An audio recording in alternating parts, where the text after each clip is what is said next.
Welcome to Hintex 2026 at Hyderabad, representing Amace Solutions, which is part of AS Micromatic Group. Amace is an indigenous OEM who is manufacturing laser powder bed fusion metal 3D printers.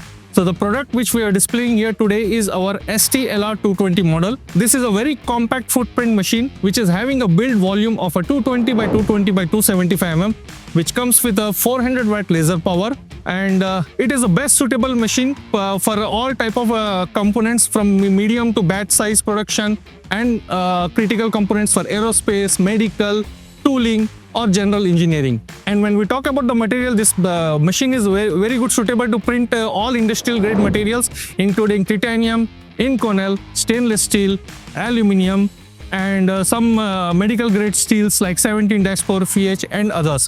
We have also displayed so many components here which will showcase you the real life examples, practical case studies of a tooling industry, aerospace, some of the medical components and some of the aerospace components which we had supplied. We can give it to the education industries for academic purpose. It is best suitable for the medical industries where we can manufacture patient specific implants, and also the medium sized components related to aerospace and tooling. This machine is a highly fastest adopting model in industries because the footprint is very small. It can cater to the variety of sizes of the components. We are here to discuss with all different type of companies, especially aerospace, medical and tooling industry. We can discuss about this technology and how it can solve their problem in manufacturing, how we can accelerate their manufacturing technology with this advanced metal 3D printing.